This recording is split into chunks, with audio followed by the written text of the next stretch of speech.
যারা মরার পরেও এই যে দেখেন না আপনার ওই যে ইতে নেওয়া যায়, শহীদ মিনারে নেওয়া যায়, শহীদ মিনারে নিয়ে তারপরে ফুল দেয়, সারা দেশের মানুষ গিয়া তারপরে হাজার হাজার মানুষ গিয়া ফুল দেয়।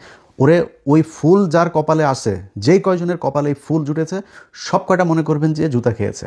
কথাটা শুনতে খুব খারাপ লাগলো, একজন মুসলমান হিসেবে বললাম, কোনো মুসলমান যদি এই শহীদ মিনারে গিয়া বিভিন্ন জায়গায় ফুল টুল এগুলো নেয় না, এই মৃত্যুর পরে যার হয়েছে ওরে মনে করবেন ওর জীবনের অনেক পাপ আছে, এই পাপের শাস্তি কিছুটা এখানে দুনিয়ায় হচ্ছে। যে আল্লাহ যাকে পছন্দ করেন ওরে আল্লাহ শহীদ মিনারে এই ফুল নেওয়ায় না। আপনাদের মনে আছে কবি আল মাহমুদের কথা মনে আছে?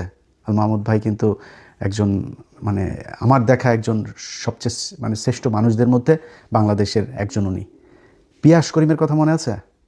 দুইজনের একজনকেও এই ছাত্রলীগ আওয়ামী লীগ এরা শহীদ মিনারে নিতে দেয়নি। এর ফয়সালা আল্লাহ ওই উপর থেকে করেছেন, এটা দুনিয়ায় কেউ ফয়সালা করে না। আল্লাহ ওনারে এই শাস্তি দিতে চায় নাই, এই অপমান করতে চায় না, এই জন্য ওরে শহীদ মিনারে নেয় নাই। আল্লাহ পছন্দ করেছেন তাই শহীদ মিনারে নেয় নাই। সো এরকম যারা শহীদ মিনার আল্লাহ নেয়, মনে করেন কম থাক বেশি থাক আপনার পাপ আছে, এই জন্য শহীদ মিনারে নিয়ে ফুল দেয়।